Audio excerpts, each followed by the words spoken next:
शौनकादि ऋषियों ने प्रश्न कर दिया। बोले महाराज, सुखदेव जी तो गौदोहन काल से ज्यादा कहीं ठहरते ही नहीं थे, और परीक्षित जी तो चक्रवर्ती सम्राट थे, तो आखिर कैसे ये संयोग बन गया कि एक चक्रवर्ती सम्राट एक स्थान पर बैठकर 7 दिन तक कथा सुने, और जो सुखदेव जी गौदोहन काल से ज्यादा कहीं ठहरते ही नहीं थे, वो एक जगह रुक करके 7 दिनों तक कथा सुनाए? ये कैसे संभव हो सकता है? कृपा करके हमें यह पूरा प्रसंग समझाइए कि आखिर क्यों सुखदेव जी ने राजा परीक्षित को 7 दिनों तक एक ही स्थान पर बैठकर भागवत की कथा सुनाई। तब सूत जी महाराज उत्तर दे रहे हैं। बोले शौनकादि ऋषियों, ध्यान पूर्वक सुनो। यदा मृधे कौरव सृंजयाना वीरेश्वथो वीरगतिं गतेषु वृकोदरा विद्धगदाभिमर्श भग्नोरुदण्डे धृतराष्ट्रपुत्रे।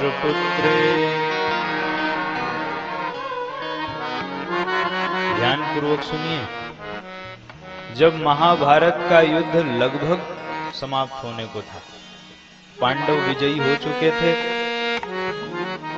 और भीमसेन की गदा से दुर्योधन की जंघा टूट गई थी, उस समय की ये घटना है। उस समय अश्वत्थामा ने एक दृश्य देखा।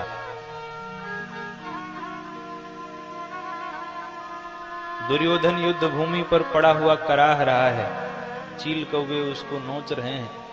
अश्वत्थामा से रहा नहीं गया और अश्वत्थामा तुरंत गया, और अश्वत्थामा ने जाकर के दुर्योधन से कहा कि महाराज, अगर आज आपकी ये दुर्दशा है तो इसकी जिम्मेवार आप स्वयं हैं। यदि आपने हमें सेनापति बनाया होता तो आज युद्ध का परिणाम कुछ और होता। आपने जिसको भी सेनापति बनाया वे मन से तो पांडवों के पक्ष में थे, चाहे वे पितामह भीष्म रहे हों, चाहे द्रोणाचार्य, कोई भी रहे, वे मन से तो पांडवों का ही भला चाहते थे। आपने ठीक नहीं किया। अगर आपने मुझ अश्वत्थामा को सेनापति बनाया होता तो आज युद्ध का परिणाम कुछ और होता। दुर्योधन ने कहा, देख भाई, जो होना था सो हो गया, अब बता, अब तू मेरे लिए कुछ कर सकता है क्या? अश्वत्थामा ने कहा, आप जो आदेश करें मैं आपकी आज्ञा का पालन करूंगा। दुर्योधन ने कहा, मुझे सिर्फ एक बात की चिंता है, कष्ट है कि हम 100 भाई थे और 100 के 100 मारे गए, और पांडव 5 भाई थे, एक पर भी आंच नहीं आई, और हम 100 थे, 100 के 100 मारे गए। तो आप केवल यदि 5 पांडवों में किसी एक को भी मार दो तो मैं चैन से मरूंगा, फिर कोई चिंता नहीं। अश्वत्थामा ने कहा, महाराज, आप 5 में से एक पांडव की बात करते हो। मैं अश्वत्थामा आज ये प्रतिज्ञा करता हूं कि मैं 5 पांडवों को मार करके और 5 का सिर लेकर के आपके पास में आऊंगा। ये कहकर के अश्वत्थामा वहां से पांडवों की शिविर की ओर बढ़ा। काकउलूक न्याय से रात के अंधकार में हाथ में तलवार लेकर कृतवर्मा के साथ आया। अब इधर तो भगवान की लीला है, सब जाको राखे साईया मार न पावे कोई। भगवान पांडवों को लेकर के विजय उत्सव मनाने के लिए चले गए कि भाई हमारी जीत हुई है, तो चलो हम विजय उत्सव मनाते हैं। भगवान पांडवों को लेके चले गए और पांडवों की सैया पर पांडवों के पुत्र आकर के सो गए। और उसी समय अश्वत्थामा तलवार लेकर के आया और 5 जो सैया थी उसमें पांडवों के 5 पुत्र लेटे हुए थे। अश्वत्थामा को लगा कि ये पांडव ही हैं और रात के अंधकार में पांडव समझ करके अश्वत्थामा ने पांडवों के 5 पुत्रों की हत्या कर दी। और 5 पुत्रों की हत्या करके 5 का सिर अपने साथ लेकर के अश्वत्थामा चला गया। सैनिकों ने जब युद्ध किया, कृतवर्मा कृपाचार्य ने सबको मार दिया। पूरे के पूरे उनके शिविर में आग लगा दी पांडवों के, और पांडवों के शिविर में आग लगा करके और पांडवों के 5 पुत्रों की हत्या करके उनका सिर लेकर के अश्वत्थामा गया। और अश्वत्थामा ने लाके दुर्योधन के सामने 5 के सिर रख दिए। देखा महाराज, आप कह रहे थे एक पांडव को मार के ले आना, 5 पांडवों को मार के और प्रमाण पत्र के रूप में देखो प्रमाण भी ले आया हूं, साथ साथ 5 का शीश लेके आया हूं। और जब दुर्योधन ने ध्यान से उन सिरों को देखा, दुर्योधन ने अपना हाथ जब रखा तो वो शीश बड़े सुकुमार कोमल थे। और उसी समय दुर्योधन क्रोधित हो गया। दुर्योधन ने अश्वत्थामा से कहा, अरे अश्वत्थामा, मेरी दुश्मनी पांडवों से थी, पांडवों के इन पुत्रों से थोड़ी मेरी दुश्मनी थी। तुमने तो हमारे वंश में किसी को पानी देने वाला भी नहीं छोड़ा। मेरी दुश्मनी तो पांडवों से थी। और ऐसा कह करके जब व्याकुल हुआ, संत कहते हैं कि दुर्योधन की मृत्यु ही ऐसे होनी थी कि जब 2 परस्पर विरोधी भाव एक साथ प्रकट हो जाएं, एक साथ हंसे और एक साथ रोए। तो पहले तो जब 5 सिरों को देखा तो हंसने लगा बड़ी जोर से दुर्योधन, वाह अश्वत्थामा, तुमने तो वो कर दिया जो हम सब मिलके नहीं कर पाए। लेकिन जब ध्यान से देखा तो रोने लगा। और एक साथ 2 विरोधी भाव आ गए, एक साथ हंसा भी और रोया भी, और उसी समय दुर्योधन का प्राणांत हो गया। अब इधर जब भगवान विजय उत्सव मना करके लौटे, भगवान के साथ 5 पांडव हैं और संग में द्रौपदी हैं। द्रौपदी जी ने जब देखा कि उनके 5 पुत्रों के धड़ पड़े हुए हैं और एक का भी शीश नहीं है, द्रौपदी व्याकुल हो गई। माता शिशूना निधनम सुताना निशम्य घोरम परितप्यमाना। पुत्रों की इस मृत्यु को देख करके तो द्रौपदी जी रोने लगी, विलाप करने लगी। आप कल्पना करिए, द्रौपदी जी के बगल में भगवान खड़े हैं और भगवान के रहते हुए द्रौपदी जी के 5 पुत्रों की हत्या अश्वत्थामा ने कर दी। ये बात हम आपको क्यों कह रहे हैं? ये बात हम आपको इसलिए कह रहे हैं कि हमारे आपके साथ एक जरा सी घटना घट जाए तो हम भगवान को दोष देने लगते हैं, अरे भगवान ने ऐसा कर दिया, भगवान ने ऐसा कर दिया। और जो भगवान द्रौपदी जी को इतना मानते थे, उन्हीं द्रौपदी जी के 5 पुत्रों की हत्या हो गई, लेकिन फिर भी द्रौपदी जी ने एक बार नहीं कहा कि तुम्हारे रहने न रहने से क्या फायदा, जब आपके रहते मेरे पुत्र नहीं बच पाए। एक बार भी द्रौपदी जी ने नहीं। अर्जुन ने तुरंत शपथ ली कि द्रौपदी, जिसने भी तुम्हारे इन पुत्रों की हत्या की है, मैं अर्जुन ये शपथ लेता हूं, मैं उसे प्राण दंड दूंगा। भगवान को रथ पर बैठाया अर्जुन ने और चल पड़े अश्वत्थामा की ओर। अश्वत्थामा ने देखा कि अर्जुन आ रहे हैं। अश्वत्थामा समझ गया कि अब अर्जुन मुझे छोड़ने वाले नहीं है। भयभीत होकर के अश्वत्थामा ने ब्रह्मास्त्र चला दिया। अर्जुन तो कांप गए ब्रह्मास्त्र का तेज देख करके। भगवान से कहने लगे, सरकार मैं क्या करूं? भगवान ने कहा, अर्जुन जैसे उसने ब्रह्मास्त्र चलाया ऐसे तुम भी ब्रह्मास्त्र चला दो। तुम्हें भी तो ब्रह्मास्त्र चलाना आता है। तो भगवान के कहने से अर्जुन ने भी ब्रह्मास्त्र चला दिया। और जब दोनों ब्रह्मास्त्र आपस में टकराए, भयंकर आग की लपटें, आग के अंगार बरसने लगे। भगवान ने कहा, अर्जुन शांत करो जल्दी इस ब्रह्मास्त्र को, नहीं महाप्रलय हो जाएगा। अश्वत्थामा को केवल चलाना ही आता है, वापिस लौटाना नहीं आता है। लेकिन आपको ब्रह्मास्त्र चलाना भी आता है, ब्रह्मास्त्र को लौटाना भी आता है। और तब अर्जुन ने ब्रह्मास्त्र को शांत किया। दौड़ करके गए, अश्वत्थामा को पकड़ लिया, रस्सियों में जकड़ लिया।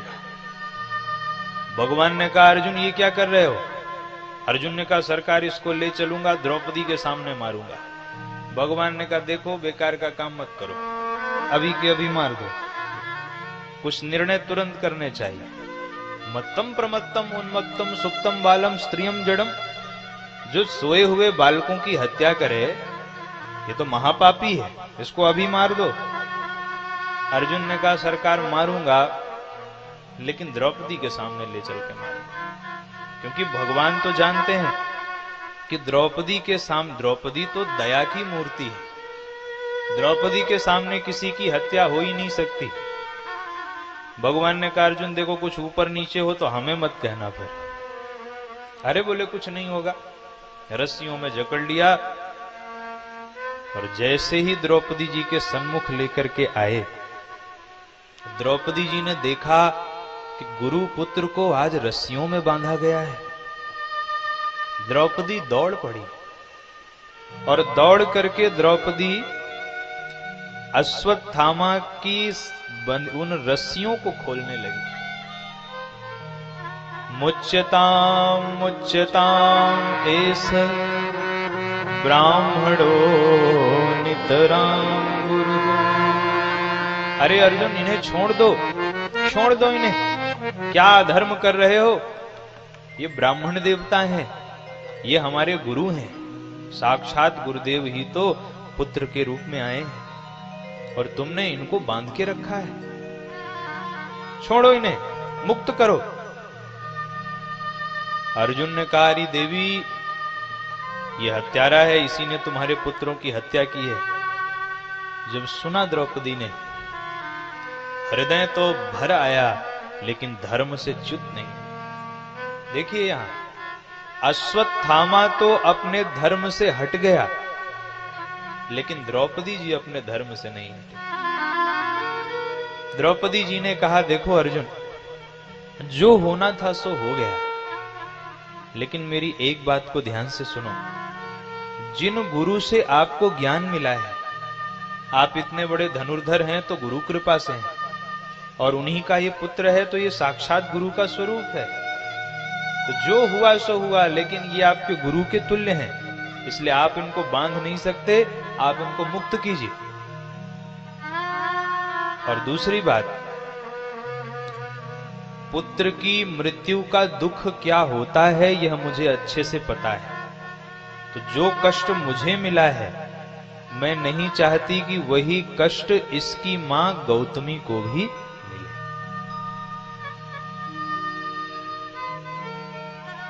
युधिष्ठिर खड़े हो गए। युधिष्ठिर ने कहा, अर्जुन द्रौपदी ठीक कह रही हैं, छोड़ दो इन्हें, ये गुरुपुत्र है। इधर से भीम भैया खड़े हो गए, लाल लाल आंखें, गदा उठाई, अर्जुन छोड़ना मत इसे, दुनिया माफ कर दे इसे, मैं नहीं छोड़ूंगा, मैं इसका वध करूंगा। अर्जुन ने कहा, भीम भैया छोड़ने के विचार में तो मैं भी नहीं हूं, क्योंकि प्रतिज्ञा की है मैंने। अब मामला फंस गया। एक तरफ है अर्जुन और भीमसेन जो कह रहे हैं इसको मारेंगे, और दूसरी तरफ है द्रौपदी और युधिष्ठिर, जो कह रहे हैं नहीं, ये धर्म विरुद्ध है, इन्हें छोड़ दो। अब भगवान चुपचाप खड़े हुए। अर्जुन ने देखा, अरे ये बड़ी देर से शांत खड़े। अर्जुन ने कहा, सरकार आप चुपचाप क्यों खड़े हैं? भगवान ने कहा, कोई हमसे कुछ पूछ ही नहीं रहा है तो हम क्या करें, खड़े हैं चुपचाप। अरे जब सुलझाने का अवसर है तो आप ऐसे चुपचाप से खड़े हैं, आप बताइए क्या करें हम।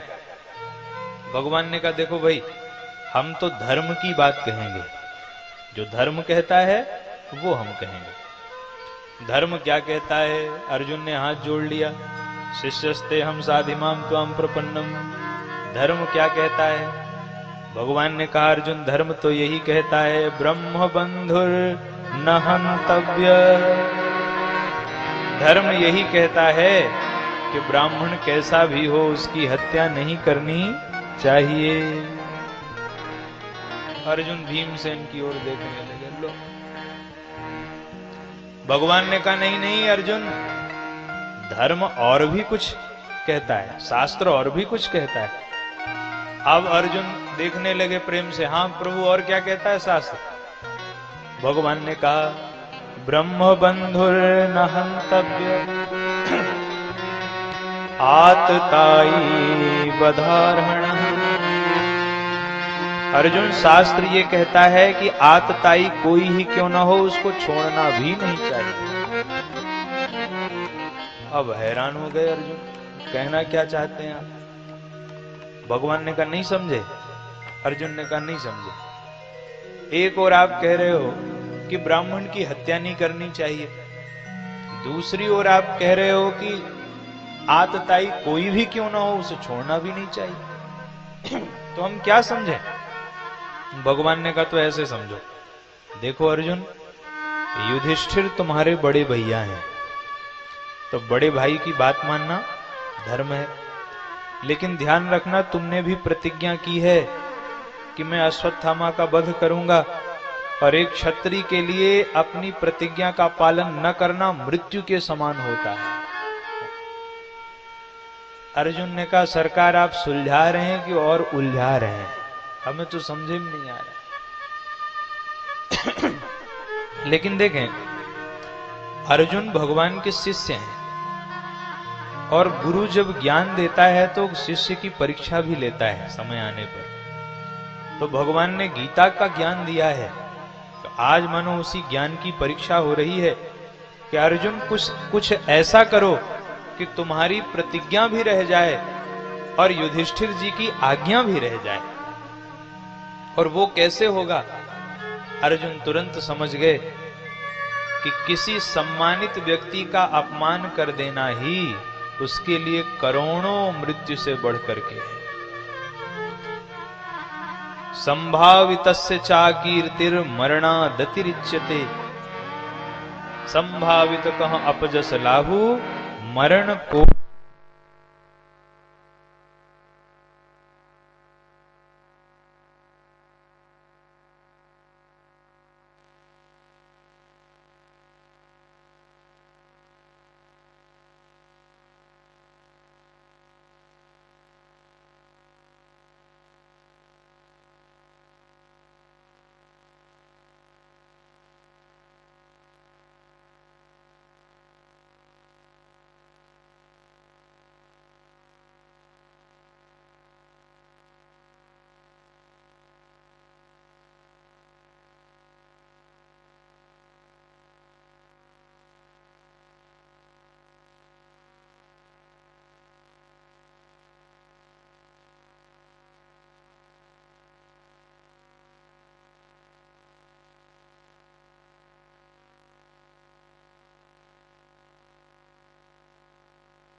गर्भ की रक्षा होनी चाहिए।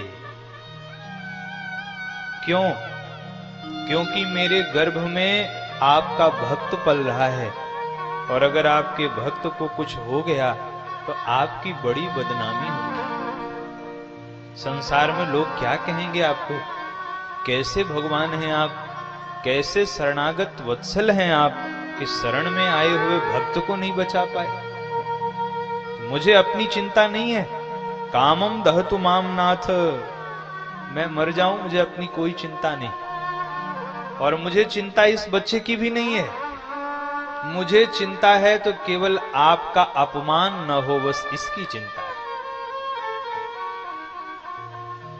आप इस गर्भगत भक्त की रक्षा कीजिए।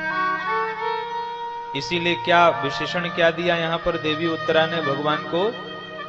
पाहि पाहि महायोगी, महायोगी कहा। मानो देवी उत्तरा जी कहना चाहती हैं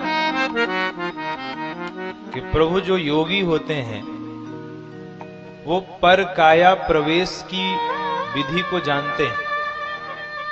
भगवान शंकराचार्य योगी थे, वे एक राजा के शरीर में प्रविष्ट हुए कि नहीं हुए? तो जो योगी होते हैं वे दूसरे के शरीर में प्रविष्ट होना जानते हैं, और आप तो महायोगी हैं।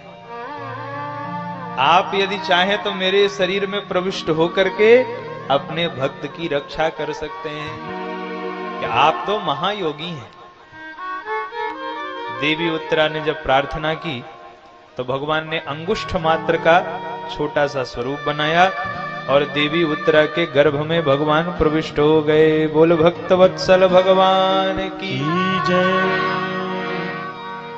भगवान ने जोर से अपना गदा घुमाया, ब्रह्मास्त्र का तेज शांत हो गया और भगवान ने छोटे से परीक्षित की रक्षा करी।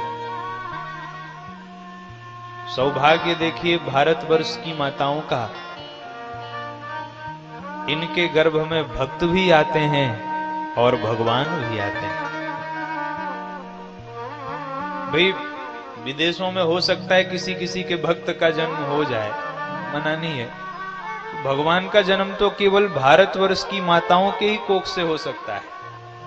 भगवान जब अवतार लेते हैं तो भारत भूमि में अवतार लेते हैं, और देवी उत्तरा का तो परम सौभाग्य है कि उनके गर्भ में एक साथ भक्त भी हैं और भगवान भी हैं। इससे बड़ा सौभाग्य क्या हो सकता है? इस प्रकार भगवान ने देवी उत्तरा के गर्भ की रक्षा की। अब जब भगवान ने उत्तरा जी के गर्भ की रक्षा करी तो कुंती मैया ने भगवान की बड़ी प्यारी स्तुति गाई। कुंती मैया कहती हैं, प्रभु मैं आज आपसे कुछ कहना चाहती हूं। भगवान ने कहा, बुआ जी क्या कहना चाहती हैं आप? कुंती मैया ने कहा, बस ये बुआ जी मत कहना आप, क्योंकि जब आप मुझे बुआ जी कह देते हैं तो मैं आपकी सारी भगवत्ता भूल जाती हूं। मुझे लगता है मेरे भैया का बेटा ही तो है, इसलिए मुझे बुआ जी मत कहना।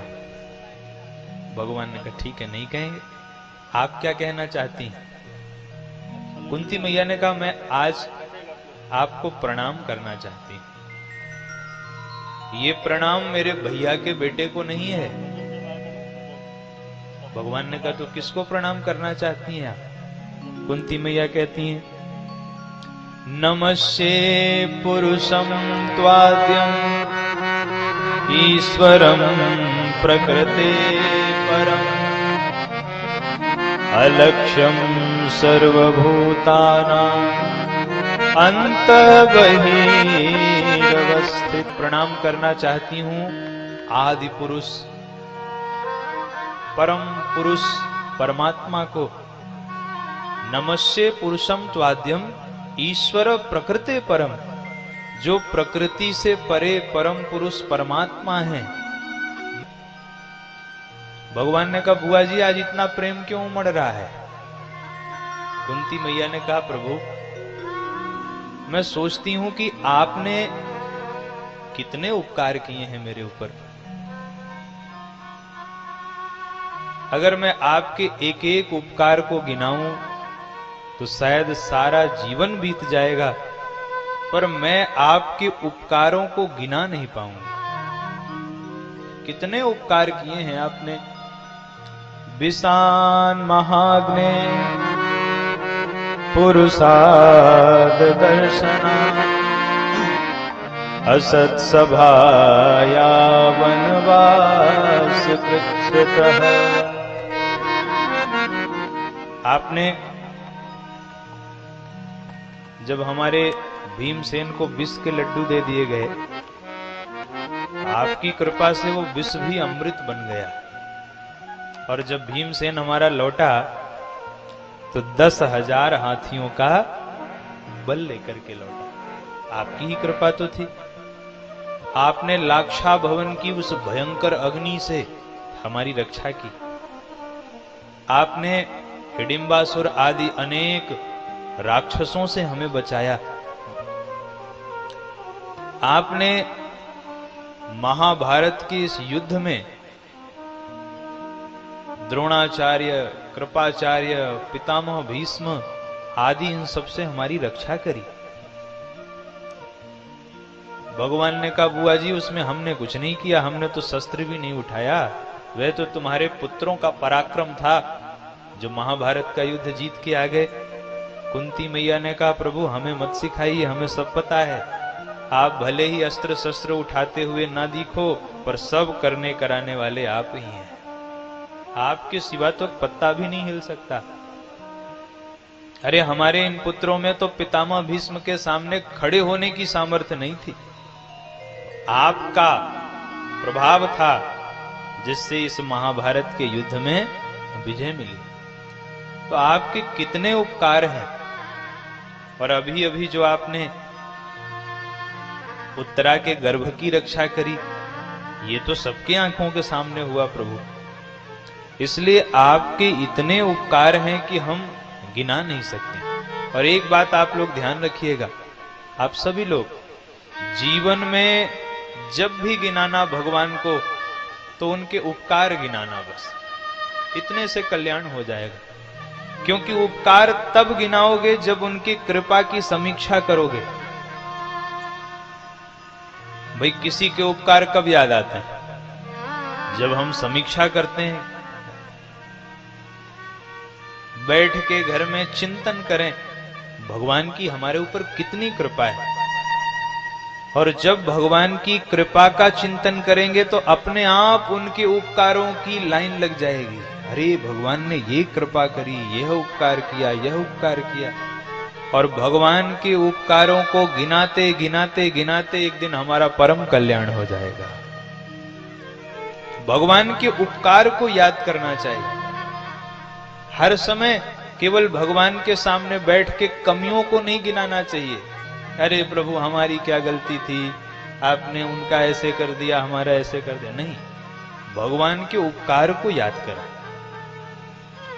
कुंती मैया कहती हैं, प्रभु आज मैं आपसे एक वरदान मांगना चाहती हूं। भगवान ने कहा, बुआ जी मांगिए। कुंती मैया कहती हैं, प्रभु यदि आप हम पर प्रसन्न हैं तो हमें विपत्ति का वरदान दे दीजिए। भगवान आश्चर्यचकित हो गए। बुआ जी ये सारे संसार के जो लोग हैं विपत्ति से ही भागते हैं, संपत्ति चाहते हैं, सुख संपत्ति घर आवे कष्ट मिटे तन का। तो ये संसार के लोग तो विपत्ति से भागते हैं और आप विपत्ति ही क्यों प्राप्त करना चाहती हैं? कुंती मैया ने कहा, प्रभु मैं विपत्ति नहीं मांग रही हूं, मैं तो विपत्ति के बहाने आपको मांग रही हूं। कैसे? बोले जब जीवन में विपत्ति थी मेरे तब तक आप मेरे साथ में थे, और आज जब जीवन में संपत्ति आई तो आप हमें छोड़ करके जा रहे हैं। उससे अच्छी तो यह विपत्ति ही है। सुख के माथे सिल पर जो हरि हृदय से जाए, ओ बलिहारी वा दुख की, जो पल पल नाम रटा। ऐसे सुख को लेके क्या करेंगे जब भगवान का स्मरण ही बंद हो जाए? उससे अच्छा तो वह दुख है, वह विपत्ति है, कम से कम भगवान की याद तो बनी रहेगी। और जीवन में ध्यान रखिएगा, जब तक भगवान की याद है तब तक जीवन में विपत्ति आ ही नहीं सकती है। कह हनुमंत विपत्ति प्रभु सोई, कह हनुमंत विपत्ति प्रभु सोई, जब तब सुमिरन भजन न होई, जब तब सुमिरन भजन न होई। कह हनुमंत विपत्ति प्रभु सोई, कह हनुमंत विपत्ति प्रभु सोई, जब तब सुमिरन भजन न होई, जब तब सुमिरन भजन न होई। तो जब तक भगवान की याद आएगी तब तक विपत्ति आने वाली नहीं है। विपत्ति कब आएगी? जब भगवान की याद नहीं आएगी तो विपत्ति आएगी। सूत्र है, जब तक भगवान की याद आएगी तब तक विपत्ति आने वाली नहीं है, और जब भगवान की याद नहीं करोगे तो विपत्ति आएगी। तो आओ हम सब मिलकर भगवान को याद करें। बोल भक्त वत्सल भगवान की जय। तुम्हारी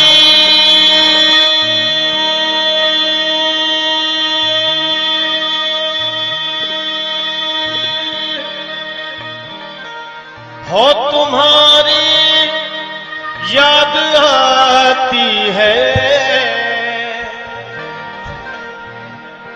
तुम्हारी याद आती है, बताओ क्या करें मोहन, बताओ क्या करें हो तुम्हारी याद आती है, तुम्हारी याद आती है, बताओ क्या करे वो, बताओ क्या करे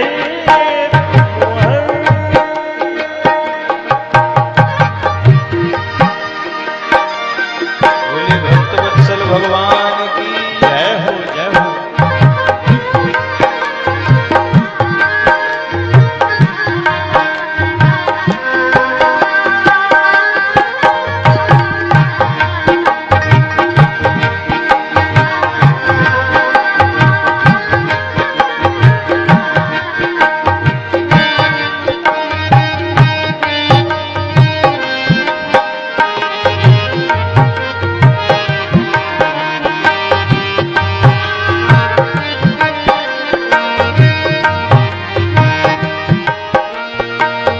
हंसाती है, रुलाती है, रात भर को जगाती है।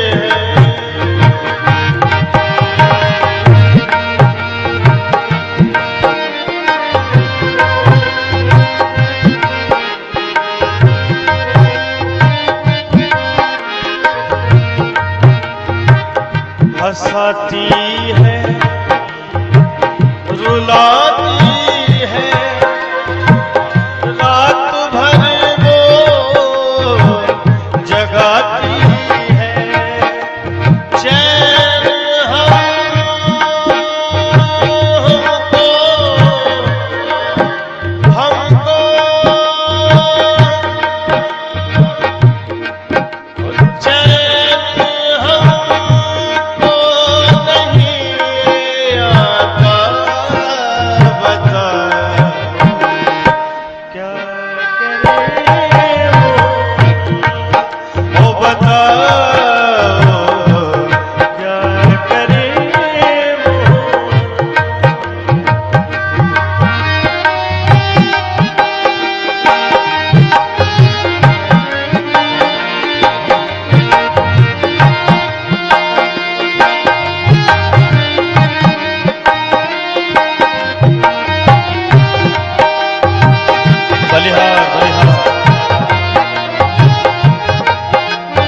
जानते हैं, छोटे भाई की बात उसका उपदेश नहीं लगता है।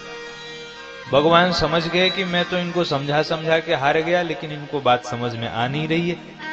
तो भगवान उनको लेकर के गए पितामह भीष्म के पास। सरसैया पर पितामह भीष्म लेटे भगवान के आने का इंतजार कर रहे हैं। जैसे ही भगवान पहुंचे, भगवान अर्जुन के पीछे खड़े हो गए। अब पितामह भीष्म तो बाणों की सैया पर लेटे हैं, तो इधर उधर तो देख नहीं सकते। सामने अर्जुन दिखाई पड़े। पितामह भीष्म ने पूछा, अर्जुन द्वारिकाधीश नहीं आए क्या? अर्जुन ने कहा, सरकार आए हैं, ये मेरे पीछे ही खड़े हैं। पितामह भीष्म ने कहा, अच्छा अर्जुन एक बात बताओ, ये तुम्हारे कौन हैं? अर्जुन ने कहा, ये मेरे मामा के मेरे भाई हैं, मामा के बेटे हैं। पितामह भीष्म के नेत्रों में प्रेमाश्रु आ गए। पितामह भीष्म ने कहा, अर्जुन तुम्हारा जीवन धन्य है।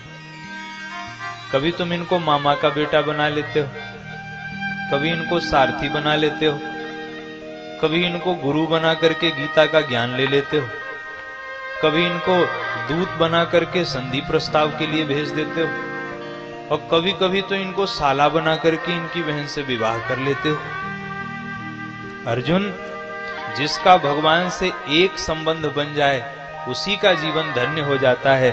तुम्हारे तो इनसे अनेक संबंध हैं।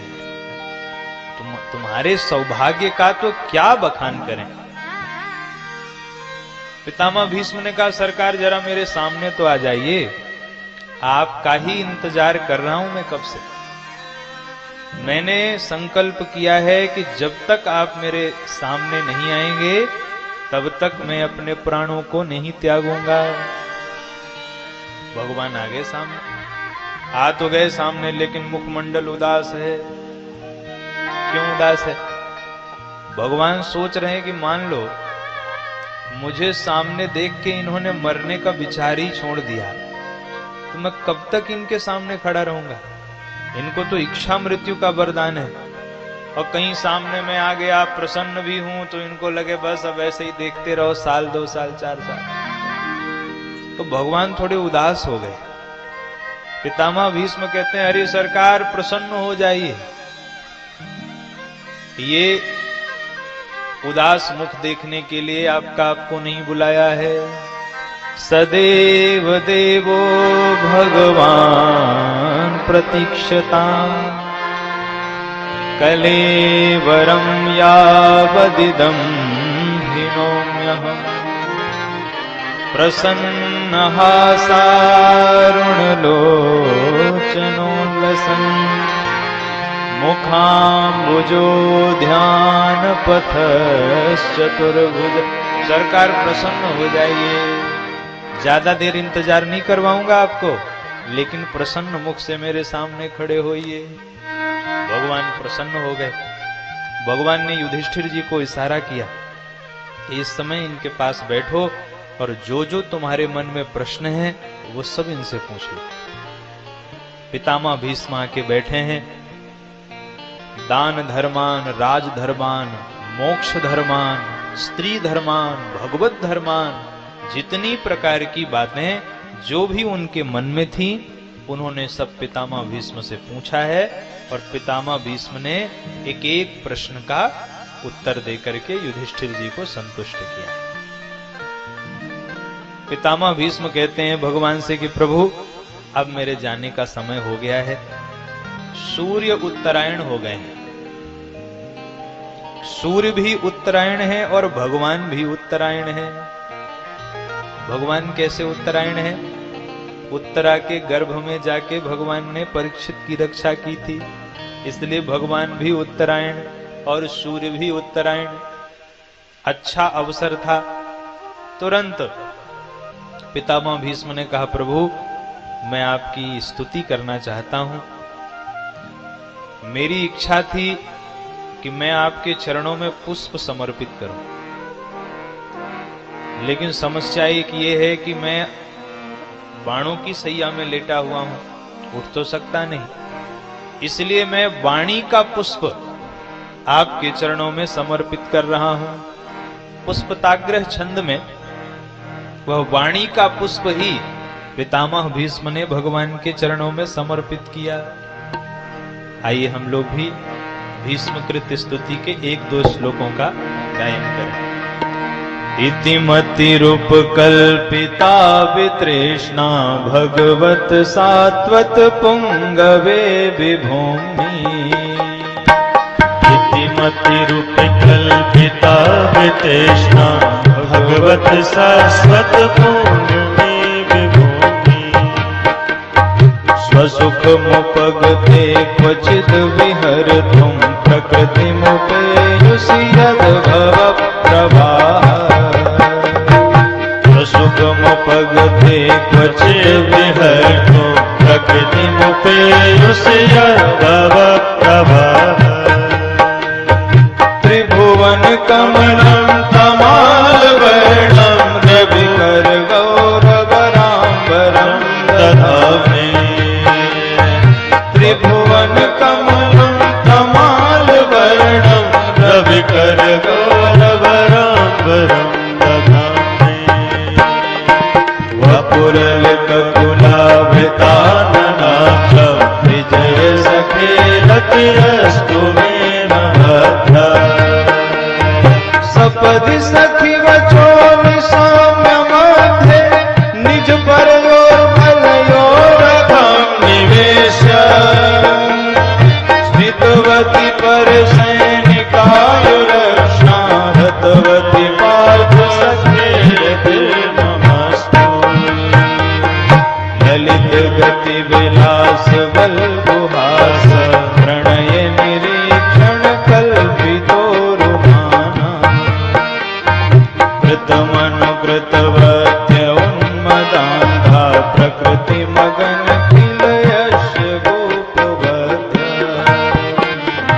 इतिमतिरूप कल्पिता वितृष्णा भगवत शाश्वत पुंगमे विभूमि। इतिमतिरूप कल्पिता वितृष्णा भगवत शाश्वत पुंगवे विभूमि। पितामह भीष्म ने भगवान की बड़ी प्यारी स्तुति गाई।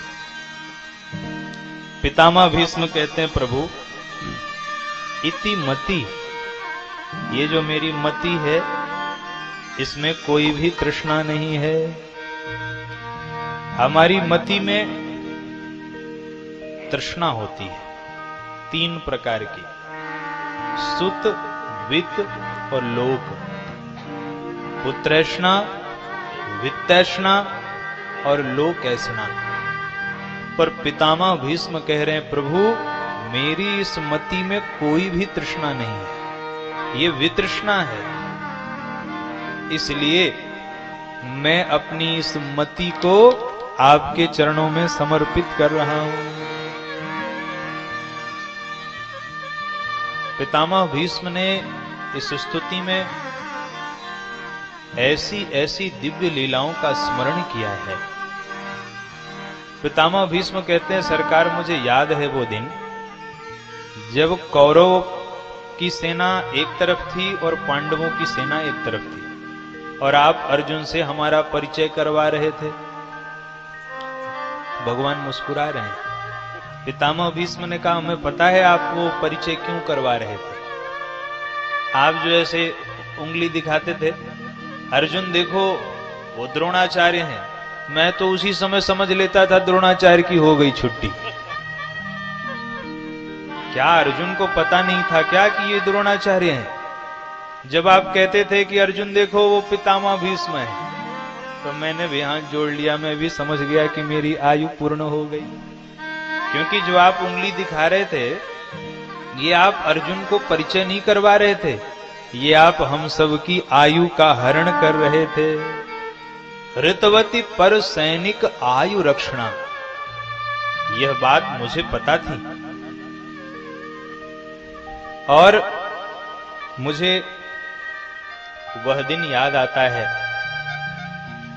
जब मैंने प्रतिज्ञा किया था कि आज या तो अर्जुन के प्राण जाएंगे या तो आपका प्रण जाएगा। मैंने प्रतिज्ञा की थी, आपने प्रतिज्ञा की थी कि आप महाभारत के युद्ध में अस्त्र नहीं उठाएंगे, और मैंने प्रतिज्ञा की थी कि मैं आज गोविंद को अस्त्र उठवा के ही मानूंगा।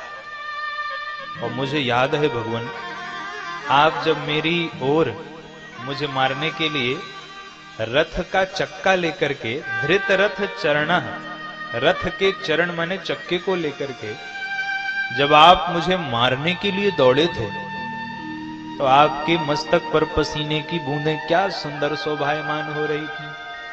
और आप जब रथ का पहिया लेके हमें मारने दौड़े थे, उस समय आपका पीतांबर धरती पर गिर गया था।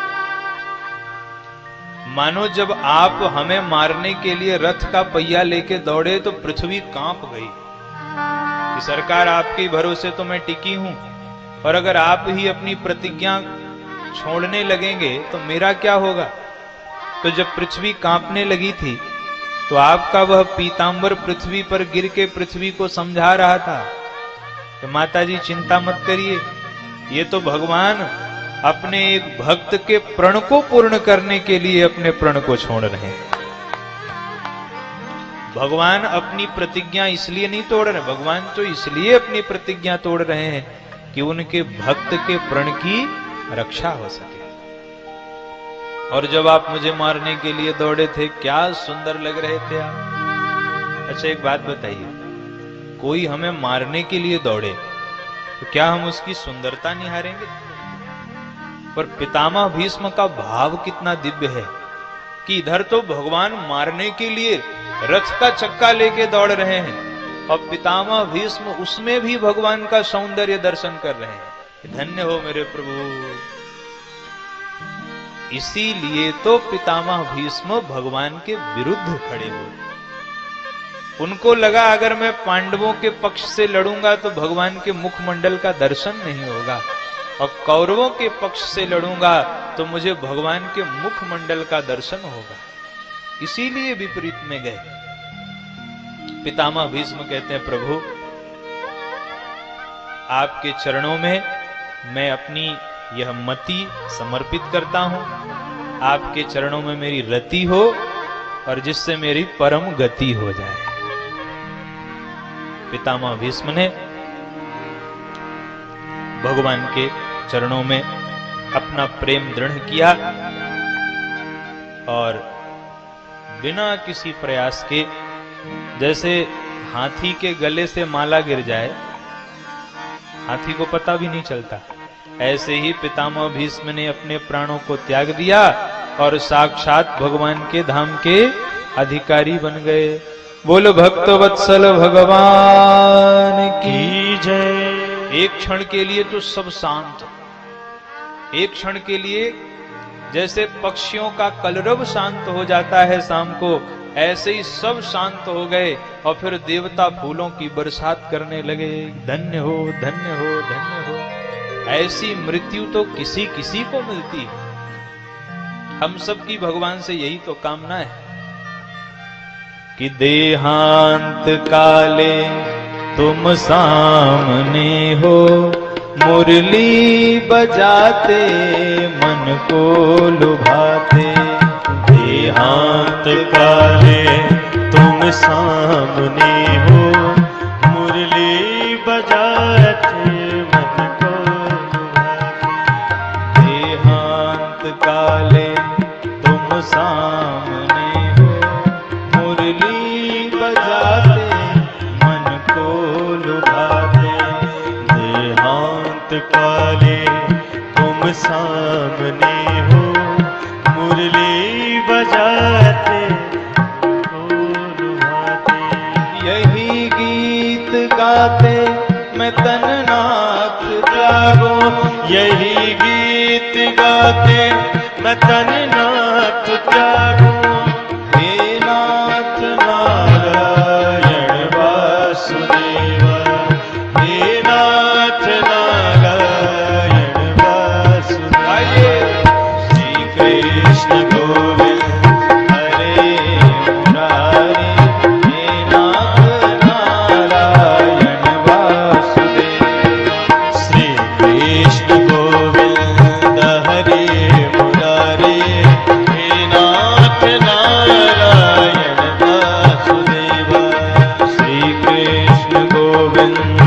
हरे मुरारे, हे नाथ नारायण वासुदेव। श्री कृष्ण गोविंद हरे मुरारे, हे नाथ नारायण वासुदेव। भाव के साथ सभी लोग तालियों की सेवा करें। बोल वृंदावन बिहारी लाल की जय हो। बलिहार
पितामह भीष्म ने अपने देह का त्याग किया।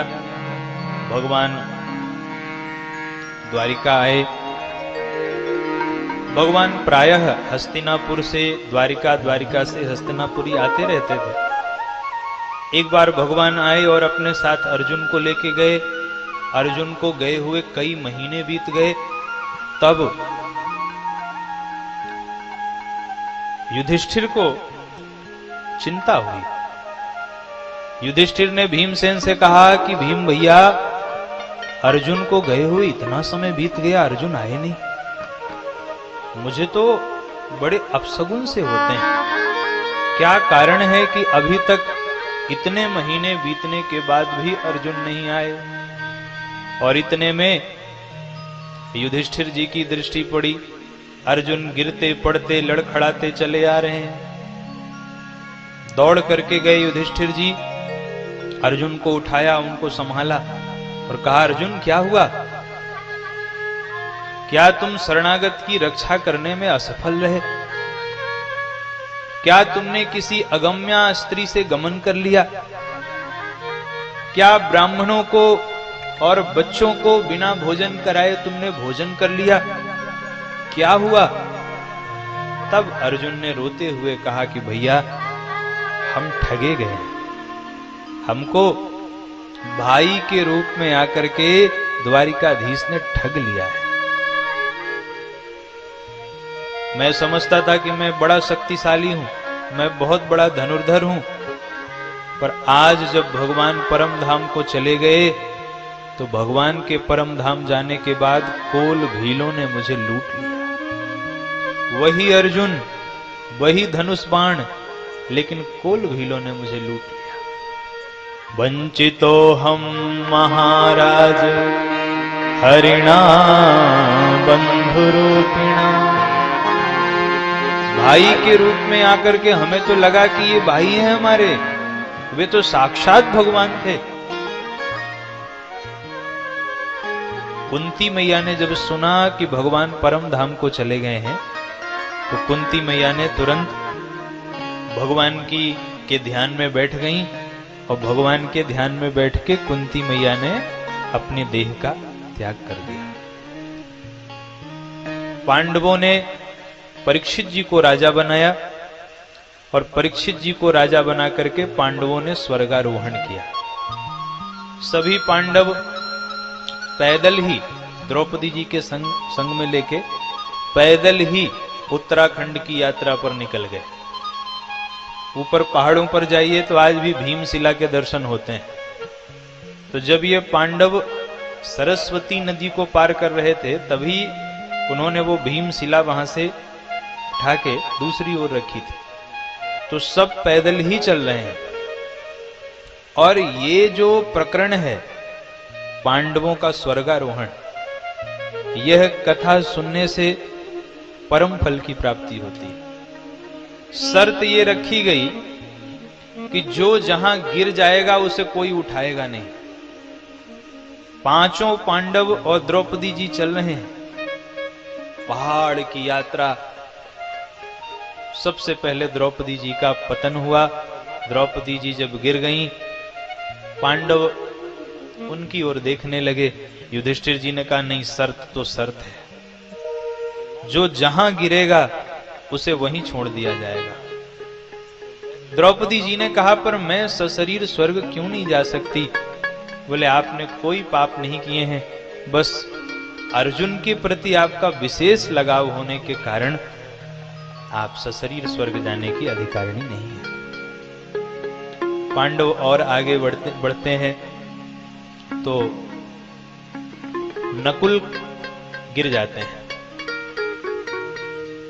आप कल्पना करो कि वो परिस्थिति कितनी कठिन होगी जब खुद का भाई और वो गिर गया है, लेकिन शर्त है कि जो जहां गिरेंगे उनको वहीं छोड़ के आगे बढ़ना है।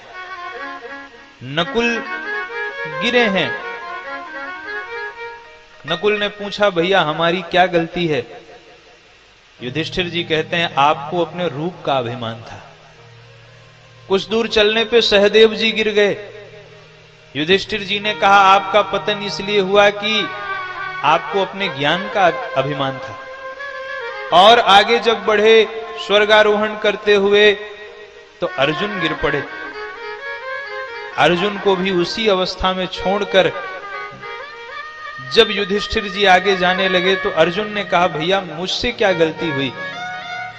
युधिष्ठिर जी ने कहा अर्जुन, आपने महाभारत के युद्ध के प्रारंभ में यह कहा था कि मैं एक दिन में महाभारत का युद्ध समाप्त कर दूंगा, लेकिन महाभारत का युद्ध 18 दिनों तक चला है।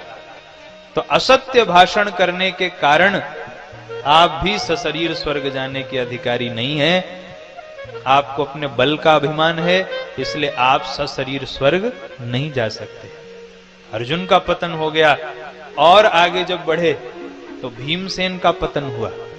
भीमसेन ने कहा भैया मैंने कौन सी गलती करी है, मैं सशरीर स्वर्ग क्यों नहीं जा सकता? युधिष्ठिर जी ने कहा देखो तुमने वैसे कोई पाप तो नहीं किया है, लेकिन तुम आवश्यकता से अधिक भोजन करते थे, इसलिए सशरीर स्वर्ग जाने के अधिकारी तो तुम भी नहीं हो। अरे ज्यादा भोजन करने से?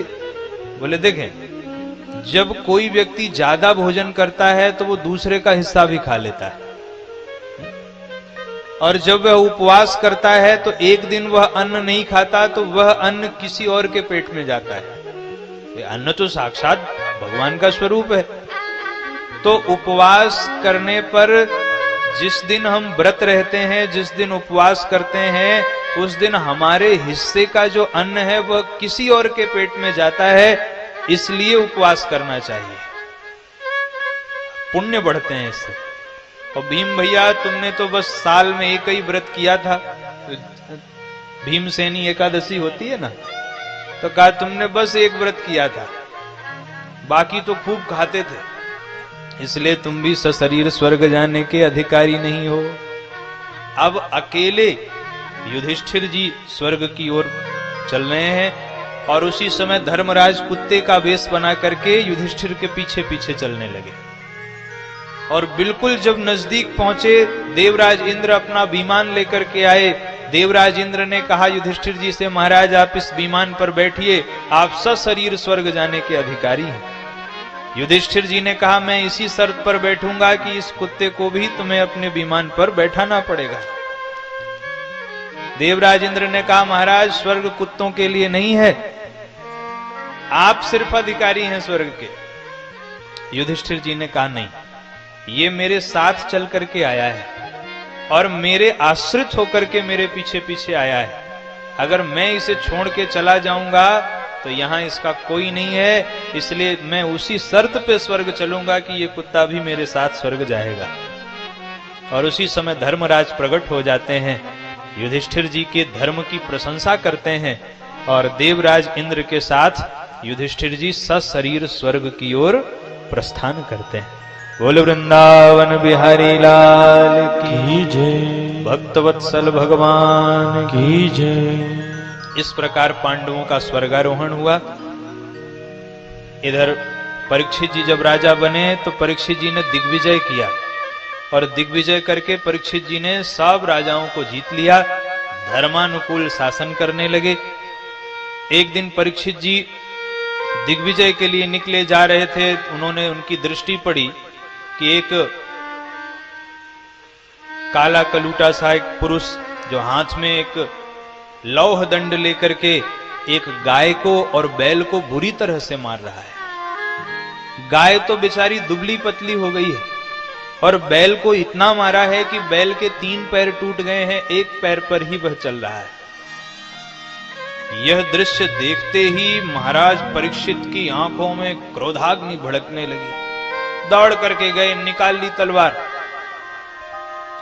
तुरंत वह कलयुग परीक्षित जी के चरणों में आकर के नतमस्तक हो गया।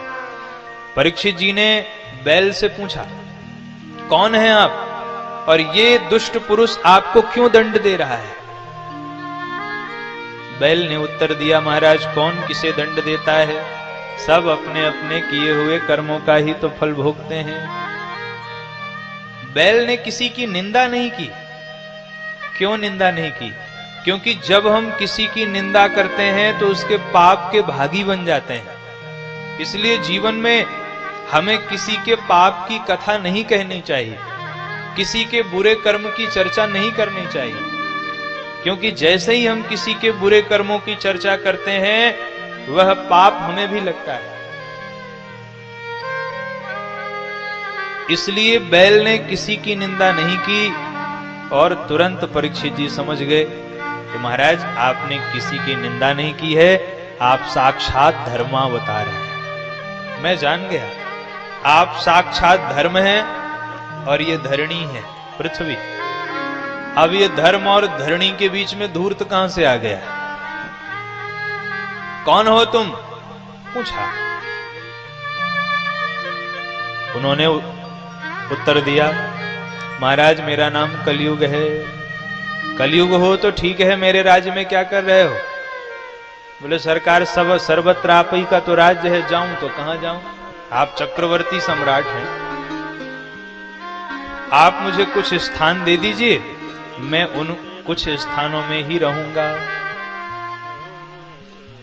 कहा ठीक है, मैं आपको रहने के लिए 4 स्थान दे रहा हूं। द्यूतम पानम स्त्रियः सूना यत्रा धर्मश्चतुर्विधः। 4 स्थान दिए रहने के लिए। जहां जुआ खेला जाता हो वहां रहो, जहां मदिरा पान की जाती हो वहां रहो, जहां व्यभिचार होता हो वहां रहो, जहां पशुओं की हत्या होती हो वहां रहो। कलयुग ने कहा सरकार आपने तो जैसा मेरा नाम था वैसे ही मुझे स्थान दे दिए, अरे एक आध अच्छा स्थान भी तो दे दीजिए। परीक्षित जी ने कहा अगर तुम में एक भी सद्गुण होगा तो मैं तुम्हें रहने के लिए अच्छा स्थान दूंगा। कलयुग ने कहा सरकार एक बड़ा जबरदस्त गुण है मेरे अंदर, बाकी तो सब अवगुण हैं, लेकिन एक गुण है। क्या गुण है? कलयुग ने कहा मेरे अंदर गुण यह है महाराज कि कलयुग में जो हरि नाम का आश्रय लेता है वह बिना प्रयास के ही भव सागर को पार हो जाता है। कलयुग के भल हरि गुण गाहा। कलयुग केवल हरि गुण गाहा। गावहि नर पावहि भव ताहा। गावहि नर पावहि भव ताहा। कलयुग केवल हरि गुण गाहा। कलयुग केवल हरि गुण गाहा। गावहि नर पावहि भव ताहा। गावहि नर पावहि भव ताहा। कलयुग ने कहा, महाराज मेरे अंदर ये बड़ा सुंदर गुण है कि जो कलयुग में हरि नाम का आश्रय लेंगे वे बिना किसी साधन के, बिना जोग यज्ञ समाधि के ही भव सागर को पार कर जाएंगे। परीक्षित जी ने कहा, तो चलो तुम्हें 5वां स्थान में सोने में प्रदान करता हूं। सोने में रहो। सोने में मतलब सोने में, कौन से सोने में? ध्यान से समझना। गीता में भगवान ने कहा है कि धातुओं में सोना मेरा ही रूप है, और यहां परीक्षित जी कह रहे हैं कलयुग से कि तुम सोने में रहो। तो प्रश्न उठा कि सोने में भगवान है कि कलयुग, क्या समझा जाए? तो बोले संतों ने समाधान किया कि जो धर्मानुकूल जो हमारी आय होती है, धर्माचरण के द्वारा हम अपने परिश्रम से जो सोना खरीदते हैं उसमें तो ठाकुर जी का वास होता है, और जो 2 नंबर की कमाई से सोना खरीदते हैं उसमें कलयुग का वास होता है।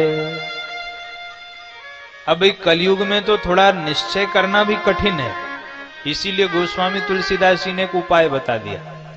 बोले भैया चाहे जिस कमाई से सोना है, अब कितना ही मेहनत की कमाई से लिया जाए, 1-2% तो उसमें असत्य संभाषण होता ही है, क्योंकि व्यवहार चलाने के लिए तो कुछ ना कुछ तो करना ही पड़ता है।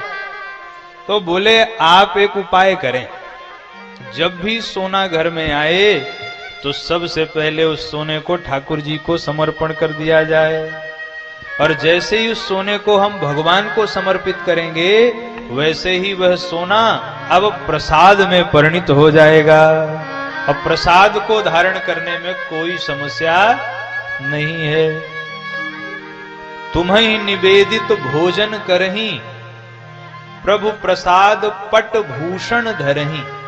पट भूषण, वस्त्र आए ठाकुर जी को समर्पित करो, आभूषण आए पहले भगवान को समर्पित किया जाए और फिर पहना जाए। तो इस प्रकार कलयुग को रहने के लिए ये 5 स्थान परीक्षित जी ने दिए।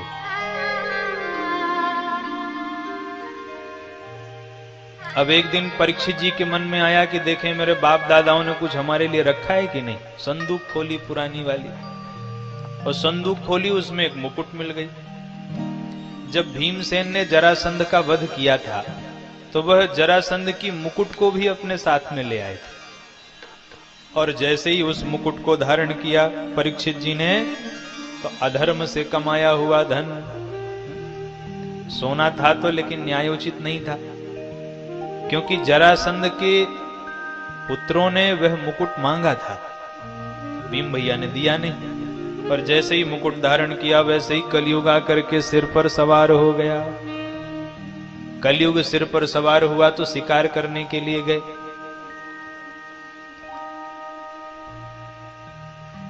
जंगल में जब पहुंचे तो भयंकर प्यास लगी। एक संत के आश्रम में गए। समीक मुनि समाधिस्थ होकर के बैठे थे वहां पर। अब परीक्षित जी के मन में आया कि इनको मेरा सत्कार न करना पड़े, इसीलिए बग समाधि लगा के बगुले के जैसे बैठे हुए हैं, क्योंकि सिर पर तो कलयुग सवार था। सो उन्होंने देखा पास में ही एक मरा हुआ सांप पड़ा था, तो उन्होंने धनुष के कोने से मरे हुए सांप को उठाया और समीक मुनि के गले में उसको गोल गोल घुमा के पहना दिया। जब हम किसी संत का अपमान करते हैं, देखिए वो मरा हुआ सर्प संत का तो कुछ नहीं बिगाड़ पाया, पर परीक्षित जी के लिए तो वो सर्प काल का प्रतीक बन गया। इसीलिए जीवन में कभी भी साधु संतों का अपमान नहीं करना चाहिए। दो बातें हैं, अगर सच्चे संत को नकली समझ के अपमान कर दिया तो भी कल्याण नहीं होगा, असली संत को नकली समझ लिया तो भी कल्याण नहीं होगा, और नकली संत को असली समझ लिया तो भी कल्याण नहीं होगा। दोनों ही बातें हैं। मानस में कथा प्रताप भानु की आती है। प्रताप भानु ने नकली साधु को असली मान लिया। प्रताप भानु ने साधु से पूछा, तुम्हारा क्या नाम है? उसने कहा, मेरा नाम है एक तनु। प्रताप भानु ने कहा, एक तनु? महाराज इस नाम का अर्थ तो बताइए। वो कहता है कि जब से आदि सृष्टि उत्पन्न हुई थी तब से मैंने दूसरी देह धारण ही नहीं की, इसीलिए मेरा नाम हो गया एक तनु। चमत्कार। तो जो ऐसे चमत्कार को सच मान लेते हैं उनका हाल भी प्रताप भानु के जैसा ही होता है। प्रताप भानु का क्या हुआ? पूरे परिवार के सहित निशाचर बनना पड़ा। तो सच्चे संत का अपमान भी नहीं करना है और नकली जो वेशधारी हैं उनके चक्कर में भी नहीं पड़ना है। अब कैसे पता चले महाराज? बोले अपनी परंपरा दृढ़ होनी चाहिए। हर जगह सबकी बातों को मानने से कल्याण नहीं होगा।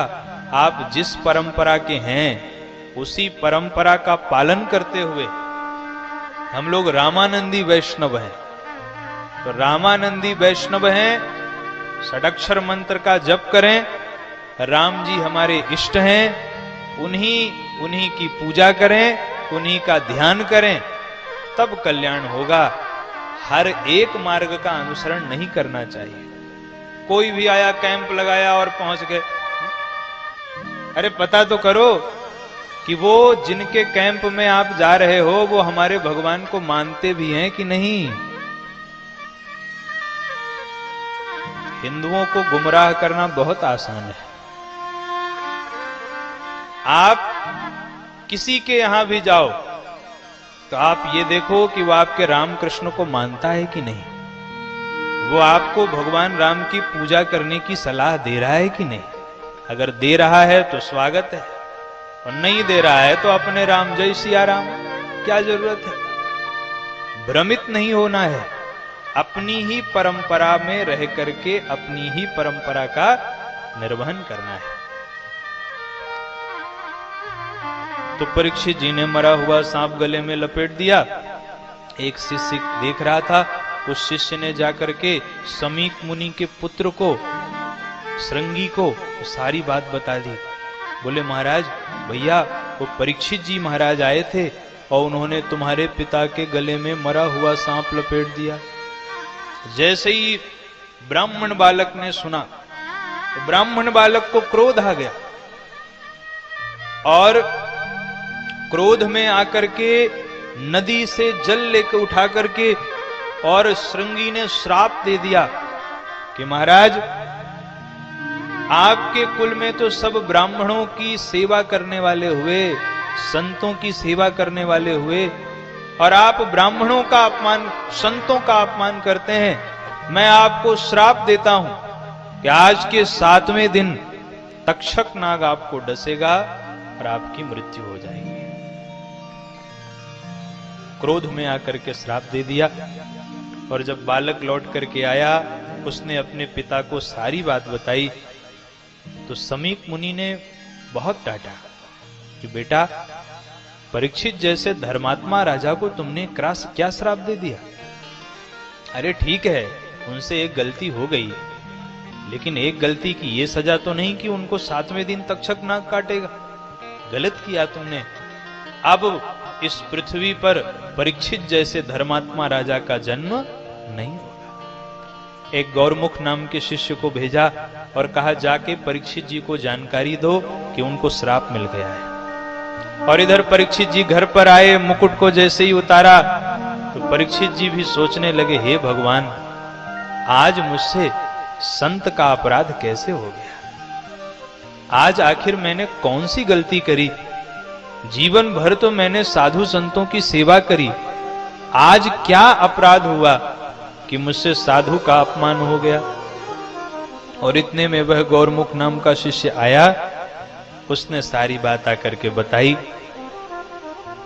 और जब परीक्षित जी ने सब सुना तो अपने पुत्र जन्मेजय को राजसत्ता सौंप दी, अपनी पत्नी ईरावती को भी सारी बात बताई और कहा कि अब आप लोग यहीं रहें, अब मैं 7 दिन एकांत में मां गंगा के तट पर अपनी मुक्ति का उपाय ढूंढने में व्यतीत करूंगा। तुरंत परीक्षित जी वहां से निकले और गंगा तट पर आ गए। जैसे ही एक लोगों को पता चला तो जितने साधु संत हैं सब दौड़ दौड़ करके आ रहे हैं, अरे परीक्षित जी को श्राप मिला है, चलो चलो हम सब चलते हैं गंगा जी के तट पर। सारे साधु संत गंगा जी के तट पर इकट्ठे हो गए और परीक्षित जी सबसे एक ही बात पूछते हैं कि महाराज, मुझे श्राप मिला है कि 7 ही दिन में मेरी मृत्यु हो जाएगी, तो कृपा करके बताइए कि जिसकी मृत्यु 7 ही दिन में होनी है उसका कल्याण कैसे होगा? कोई उत्तर नहीं दे पा रहे। और उसी समय साक्षात भगवान ही सुखदेव जी का रूप लेकर के वहां पर उपस्थित होते हैं। बोले सुखदेव भगवान की जय। तत्रा भवद भगवान व्यास पुत्रो यदृक्षया गामट मानो नपेक्षः अलक्षलिंगो निजलाभ तुष्टो वृतस्य बालैरवधूत वेशः। बड़ा ही सुंदर स्वरूप है सुखदेव जी महाराज का, सुंदर अवस्था, सुकुमार शरीर है, अलक्ष्य लिंग, उन्होंने एक वस्त्र भी धारण नहीं किया है।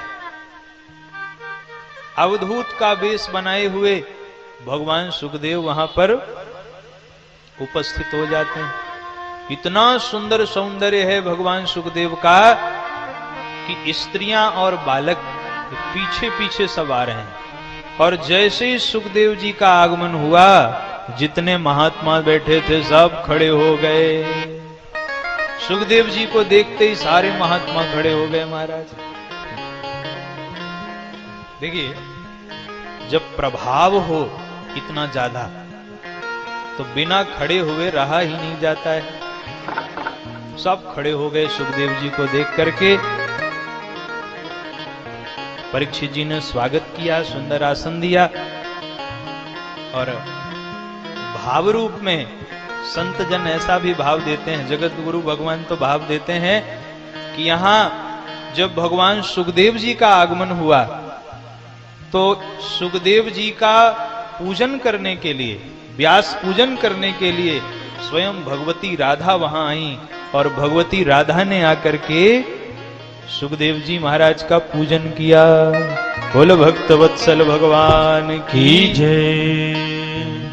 वृषभानु की लली, वृषभानु की लली, आज शुकाचार्य जी को पूजन चली। वृषभानु की लली, वृषभानु की लली, आज शुकाचार्य जी को पूजन चली। वृषभानु की लली, वृषभानु की लली, आज शुकाचार्य जी को पूजन चली। आज शुकाचार्य जी को पूजन चले, आज शुकाचार्य जी को पूजन चले, आज शुकाचार्य जी को पूजन चले। वृषभानु की लली,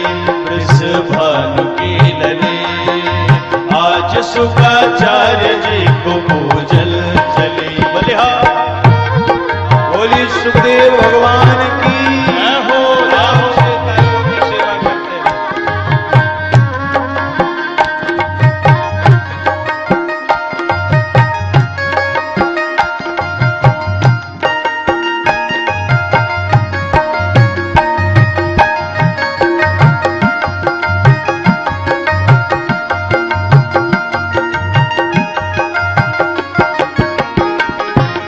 कीरत कुमारी और षोडश किशोरी, कीरति कुमारी और षोडशी किशोरी, कीरत कुमारी और षोडश किशोरी, कीरति कुमारी और षोडश किशोरी, कीरत कुमारी और षोडश किशोरी, कृष्ण चंद मुख चंद चंचल चकोरी, कृष्ण चंद मुख चंद्र चंचल, मंजु पंकज कली, मंजु पंकज कली, आज शुकाचार्य जी को पूजन चली। वृषभान की लली, वृषभान की लली, आज शुकाचार्य जी को पूजन चली। वृषभान की लली, वृषभान की लली, आज शुकाचार्य जी को पूजन चली।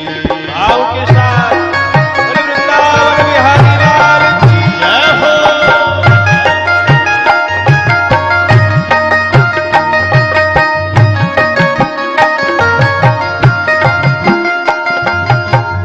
बलिहार बलिहार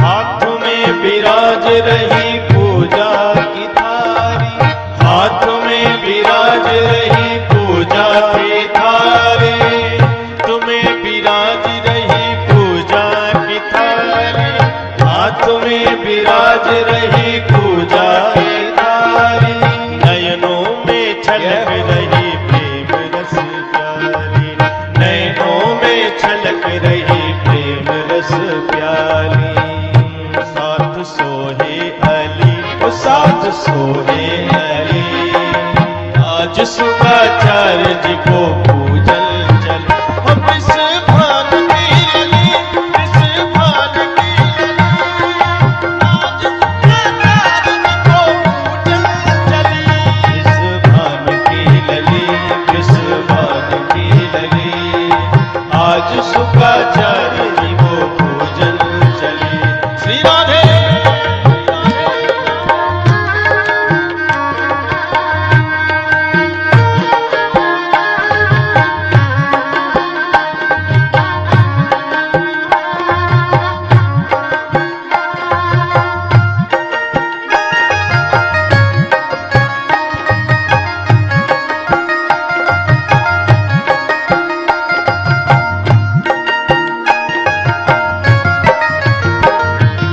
मोहन मुरारी की प्रेम की दीवानी, मोहन मुरारी की प्रेम की दीवानी, ओ मोहन मुरारी की प्रेम की दीवानी, मोहन मुरारी की प्रेम की दीवानी, राम भद्राचार्य जी की मिथिला की रानी, राम भद्राचार्य जी की मिथिला की रानी, भव्य भावना भली, भव्य भावना, आज शुकाचार्य जी को पूजन चले। ओ वृषभान की लली, वृषभान की लली, आज शुकाचार्य जी को पूजन चले। वृषभान की लली, वृषभान की लली, आज शुकाचार्य जी को पूजन चली, आज शुकाचार्य जी को पूजन चली, आज शुकाचार्य जी को पूजन चली। बोले भक्तवत्सल भगवान की जय, श्री सुखदेव महाराज की जय। भगवान सुखदेव का आगमन हुआ है, व्यास पूजन हुआ, सुखदेव जी बैठे हैं। परीक्षित जी ने तुरंत प्रश्न किया है, भगवान जिसे 7 ही दिन में मरना हो उसे क्या करना चाहिए? अच्छा, ये प्रश्न केवल परीक्षित जी का नहीं है, यह प्रश्न तो हम सब का है। 7 दिन में किसी ना किसी दिन कभी ना कभी तो हमारी भी मृत्यु होगी। जीवन में 7 ही दिन तो हैं। परीक्षित जी ने पूछा भगवान सुखदेव जी से, सुखदेव जी कहते हैं, चिंता न करो राजन, 7 दिन बाकी अभी, घड़ी भर में ही परलोक प्राप्त होता है।